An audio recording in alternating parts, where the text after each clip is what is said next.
너는 너 스스로를 사이코패스라고 생각해? 확신은 나도 못하겠는데, 일단 사이코패스를 보통 반사회적 인격장애라고 이렇게 말을 하잖아. 거기에 어느 정도 부합이 된다고는 생각이 들어. 왜 그렇게 생각하는지도 말해주면 좋을 것 같아. 뭐 양심의 가책이라든지 원리 원칙적인 뭐 법을 따라야 된다든지 이해가 안 되는 것도 굉장히 많았었고, 뭐 이런 상황에서는 그냥 자연스럽게 웃음이 나오고 눈물이 나오고 하는 게 좀 굉장히 더뎠어. 이 사이코패스가 일반 사람들하고 비교했을 때 감정을 느끼는 정도가 현저하게 떨어지는 거를 보통 사이코패스의 특징이라고 하는데, 사실 내가 감정을 못 느끼겠다는데 그거는 상관이 없지 사실. 근데 이 감정을 못 느끼니까 자연스럽게 상대방의 감정을 이해하는 능력, 그 공감 능력 자체도 떨어지고, 그럼 공감 능력이 떨어지면은 이제 상처를 주거나 비윤리적인 행동을 하게 되거나 죄책감도 못 느끼거든. 맞지. 근데 중요한 거는 죄책감을 못 느끼는 게 문제가 아니라 내가 무슨 잘못을 했는지부터를 모른다는 거야. 맞아. 그게 굉장히 짜증나. 그렇지. 나도 이게 도저히 이해가 안 되니까 그거를 이해하고자 이제 윤리학을 공부하고 철학을 공부하고 그런 식으로 간 건데, 나는 좀 긍정적으로 간 거지. 그렇지. 반감만 더 드는데 그래도 이해를 하려고 시도를 한 거잖아. 조금은 윤리학에 대해서 좀 이해가 됐어? 결국에? 근데 도대체 뭔 소린지 공감이 안 됐어.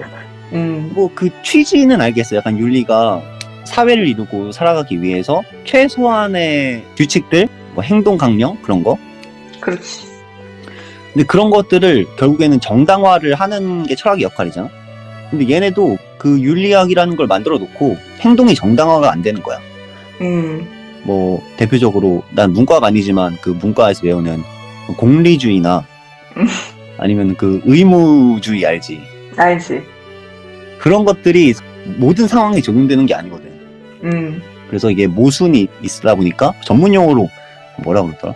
하여튼 뭐 그런 게 생긴다는 거야, 그런 문제들이. 그래서 결국 이게 윤리 자체가 허상이다.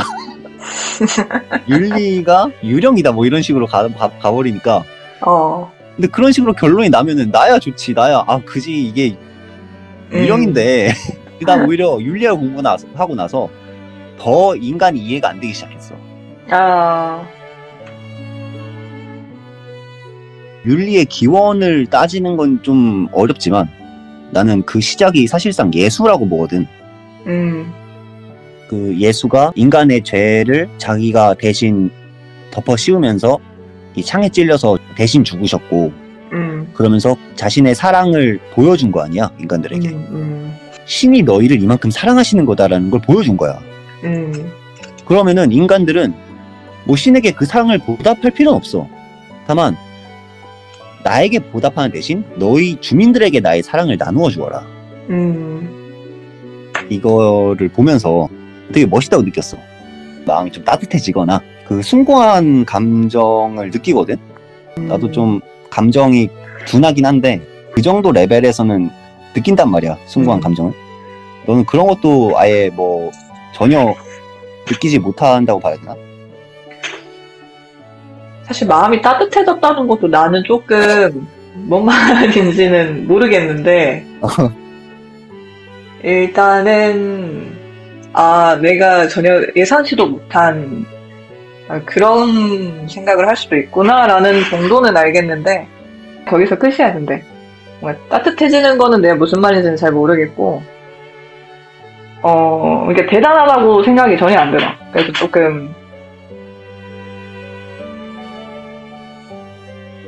네가 생각하는 사랑의 뭐라고 생각해? 사랑의 정의? 나도 예전에 이거를 검색을 한 적이 있어. 나도 뭔지 모르겠어서. 그러면 그 애정이라는 말이 나와. 그러면 이제 애정이 뭔지 모르겠는 거야. 그래서 애정을 검색을 하잖아. 애정 뜻을 검색을 하잖아. 그럼 또 사랑이라고 떠. 그래서 무한의 궤도에 빠져버린 거야. 그래서 이 사전적인 의미로 이해하는 건 내가 포기를 했고, 모르겠는데 어차피 또 모르는 단어가 나오니까 그나마 조금 이해가 와닿았던 게 약간 소중히 여기는 마음 정도라고 생각을 하고 있거든. 그럼 나는 남을 소중하게 대해본 적이 있느냐가 그 있음의 유무를 한번 생각을 해봐야 돼. 그래야 내가 완전히 그 사랑을 이해할 수 있는 표본이 되는 거니까. 이제 근데 그거를 생각하자니 안 떠오르는 거야. 그러니까 내가 남을 소중하게 대한 적이 있어야 되는데 난 가족도 딱히 소중하다고 생각을 했던 사람이 아니어가지고 가족이니까 챙겨줘야지. 가족이니까 축하해줘야지. 가족이니까 사랑해줘야지. 그러니까 뭔 소리인지 모르겠어. 가족이니까 해야지. 그러니까 이게 이유가 분명한 게 아니잖아. 그렇지. 그게 이유를 설명하고 있는데 이유가 납득이 안 되는 거야. 내가 왜 그렇게 해야 돼요 하면은 가족이니까라고 하는데 이게 이유가 될 수가 없어 나한테는. 네 말 듣고 나니까 떠오르는 게 기독교에서 이유 없이 사랑하라고 했잖아. 그래. 그러니까 이게 사랑에 이유가 있으면 안 된다니까. 예수도 이유를 못 찾은 거 아닐까?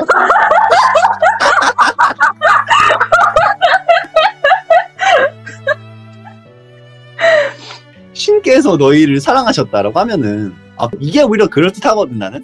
그렇지.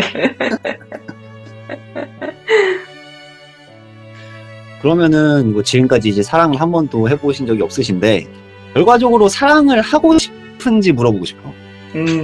사랑을 하고 싶은지. 그러니까 남들이 보통 그렇게 느끼는 감정들 있잖아. 그런 감정을 평범하게 너도 느끼고 싶은지가 궁금해. 예전에는 솔직히 얘기하자면 그런 게 있었다고 얘기를 해야 될 것 같아. 근데 연애를 했던 기간이 되게 짧고 극히 몇 안 돼. 근데 그 기억을 굳이 되새겨보면은 그 있으나 없으나였어. 내 심적으로 차이가 전혀 없었어. 옆에서 말 거는 사람이 하나 더 생긴 거지 그냥. 옆에서 귀찮게 하는 사람이 하나 더 있고. 결과적으로 연애를 했던 이유는 그렇게 함으로써 나도 사랑을 찾아갈 수 있는지에 대한 실험을 하고. 맞아. 근데 사랑을 못 느낀다는 거를 이제 알았으니까 지금에서야 딱히 미련은 없어. 해보고 싶거나 이러지는 않는 것 같아.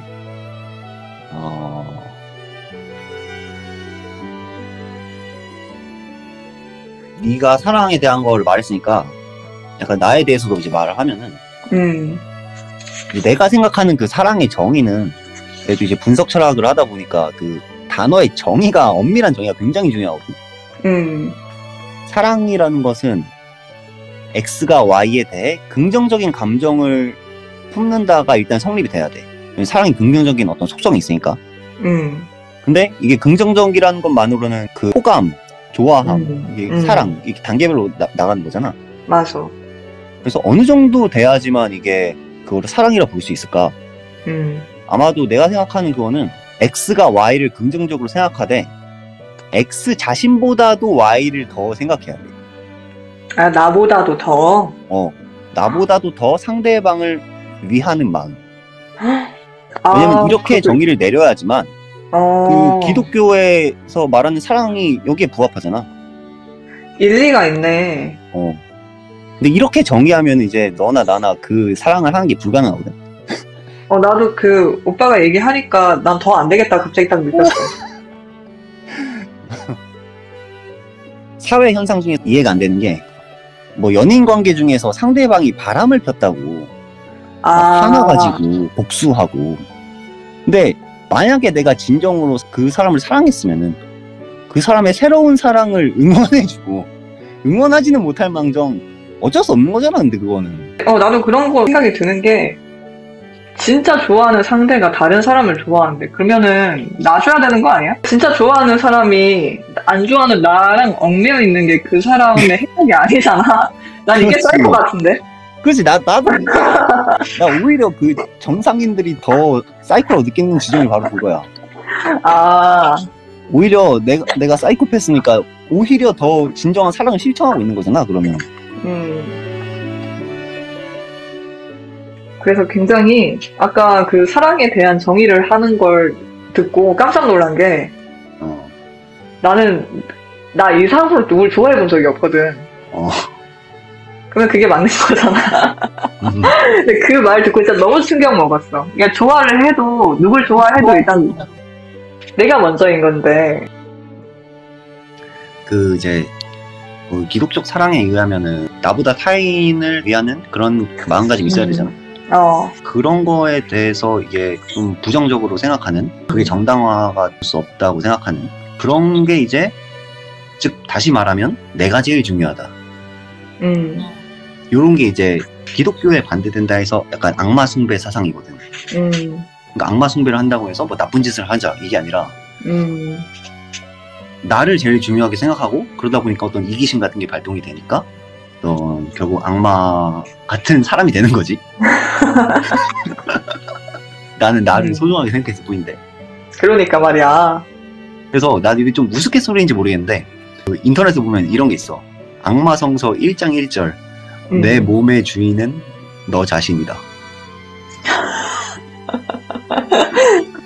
근데 신에 의하면은 내 몸의 주인은, 그러니까 신이 나의 어떤 주인 그런 거잖아. 그러니까 그걸 반대로 이제 내 몸의 주인은 나다. 그게 되게 감명받았던 것 같아. 그렇지, 나도 이게 어떤 사회가 더 아름다운 사회인가 생각을 해보면 당연히 이제 타인을 위하고 그런 게 아름다운 건 맞는 것 같은데, 근데 뭐 내가 제일 중요한 거 아니겠어? 그렇지. 그래서 아직도 좀 그게 갈등돼. 이게 뭔가 나 자신을 생각하는 게, 그러니까 순수악을 선택하는 게 당연해 보이긴 하거든. 근데 그 당연한 거를 증명을 할 수가 없어. 이게 나라는 사실만으로, 그러니까 왜 내가 소중해요? 나니까. 이게 되는 거야. 그러면은 똑같잖아, 나도 남들하고. 그렇네. 근데 이제 왜 타인을 위해 해야 돼요? 하면은 이거는 또 이거대로 아름답다는 그 의미가 있기 때문에 나름대로 정당성이 또 있는 것 같긴 하거든. 그래서 이게 너무 고민되다 보니까 사실 그 철학을 더 깊게 할 수밖에 없었던 거고, 만약에 내가 진짜 악마였다 하면은 뭐 다 유령이네 끝 이랬을걸. 그래서 이제 그때 내가 내린 결론이 어떤 쪽을 선택하던 결국 그냥 인간의 자유구나 라는 건 알았지만, 결국 그 내가 어떤 자유를 선택할지는 모르겠다. 지금까지 5년차 사이코패스 친구와의 대화였습니다. 사이코패스는 윤리를 느끼지 못하기에 오히려 더욱 윤리에 대해 고민하고 있습니다. 아마도 그녀는 악마의 길을 선택하였지만 저는 나를 더 소중히 해야 하는지 아니면 타인을 더 소중히 해야 하는지 결정하지 못했습니다.